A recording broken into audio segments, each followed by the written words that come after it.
Hey YouTube, Dan here with Electric Reef.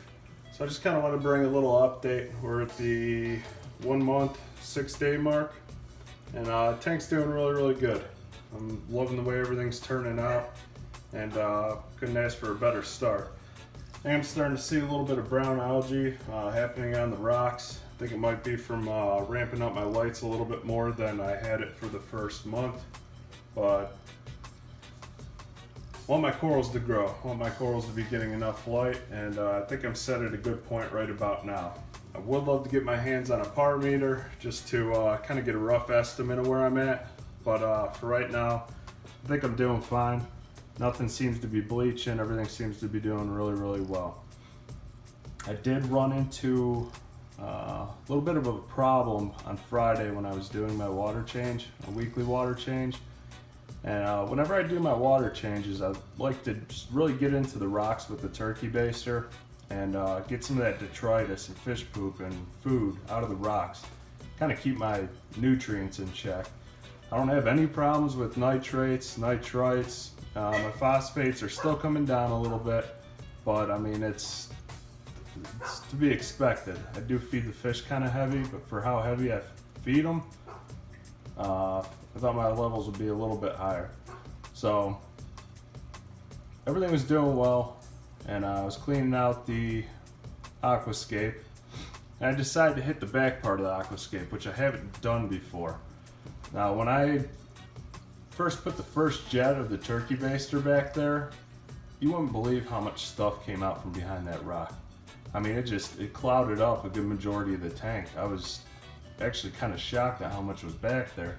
Because normally when I hit the fronts and the sides, a little bit comes out, it'll cloud up the water a little bit. But after I do the water change and let everything run through the filter sock and through the sump, it normally clears up within 10-15 minutes. It fogged it up so bad, it took about half an hour to 40 minutes for the tank to clear up, even after I did a 5-gallon water change. So what I think happened was I took a little bit too much of the excess nutrients out of the water column, and my Anthelia decided it was going to try and die out on me. What did I do then? I brought the lights down a little bit, thought it was a lighting issue, turned the rock that the Anthelia is on a little bit, thought maybe it was a flow issue. I tried a number of things, and I came home from work the next day, and that thing was just laying in the sand. It was pale white. It looked like it was about to die out on me. So I decided, you know what? I'm not going to sacrifice the other corals. I'm going to give them their light, let them keep their flow, and hopefully this thing will bounce back. At that point, I really didn't think it was going to. I gave it about a good 5-6 days, and it's back to normal. It's extended, it's flowing good, it's got its color back. So I really just think I took too many nutrients, beneficial nutrients, if there's such thing, out of the water column. How's everything else doing in the tank? My frog spawn's doing awesome. It seems like it's growing a little bit bigger each day. The coloration's still there, still looking good. Seems to like the flow. It's not in direct light, which I think I could probably get away with having it in direct light. But I'm just going to leave it where it's at for now. It seems to be doing fine. Hopefully it starts growing here soon. And yeah, I'm going to leave that one where it's at. Zoanthid colonies. Pretty sure the green ones are radioactive. Zoanthids, not sure. Got a couple different hits. People call them different things, but I like them. I think they look cool. Not planning on becoming a huge zoanthid collector, so I'm just going to leave it be at that. I did get some new zoanthids. Let me take you off the tripod here for a second. I got these, which somebody told me they were watermelon zoanthids, Thomas Fox watermelons, or I don't know. There's so many different names out there for them. The receipt from the local fish shop, which I found a new place I'm going to start going to. They call them eagle eye zoanthids. If anybody else out there knows, let me know. It'd be much appreciated. The frog spawn looks like it's doing good. My Hinophora, that's doing good. Let's see if we can get it with the little bit of flow on there. That thing started with 3 branches and it's got 5 now, so it's growing pretty good. Haven't really noticed any drop in calcium or my alkalinity yet, so I'm not really dosing yet. I'm gonna wait a little bit longer, keep testing for that.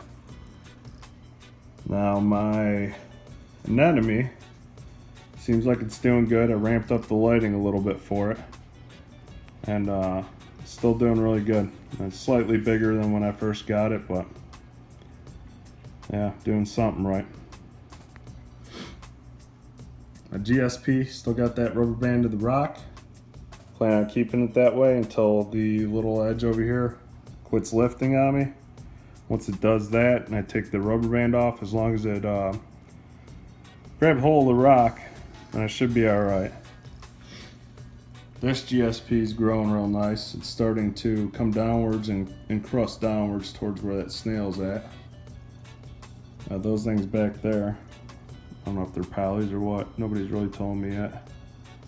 Those are doing alright. Look alright anyways. This stuff gave me a scare. Thought my tank was crashing. So you can see I got a little bit of a brown algae there on the rock. Hoping it's just because of my lighting. I'm going to test for nitrates, do all my testing tomorrow, and see where all my parameters are at with the tank. Cleanup crew pretty much in full force right now. The little red-legged hermits, they're all over the rocks. They're loving that brown algae. They're just killing that stuff.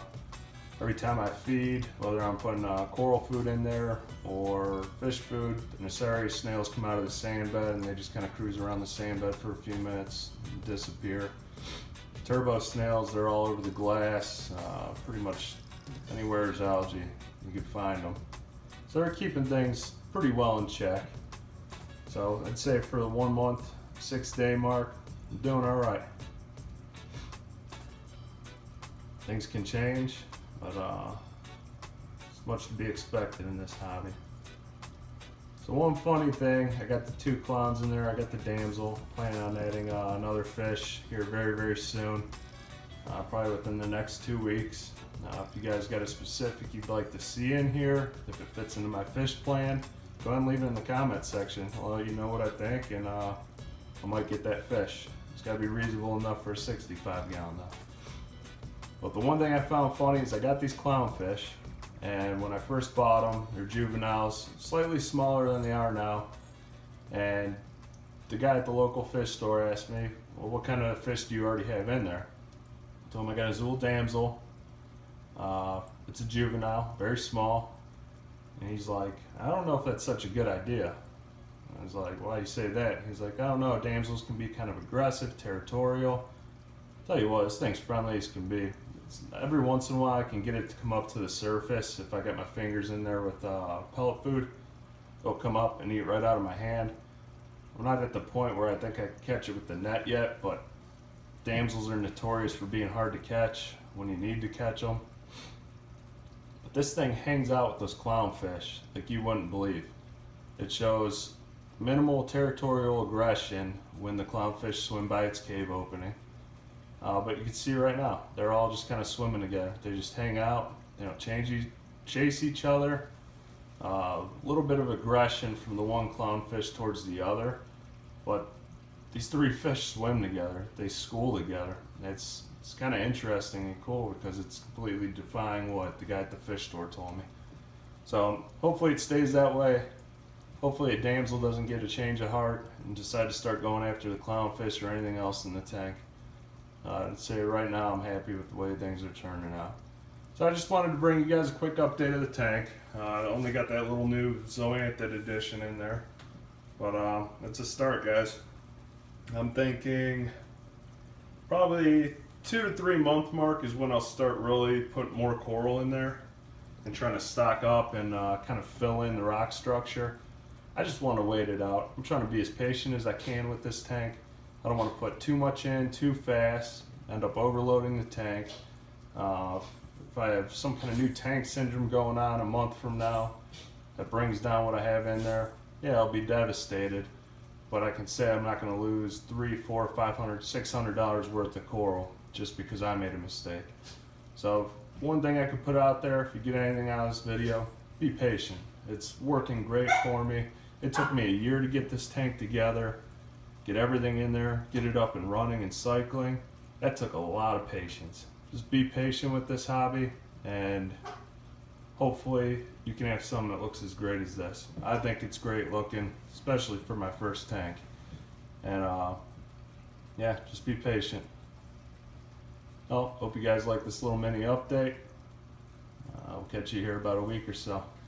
Electric Reef out.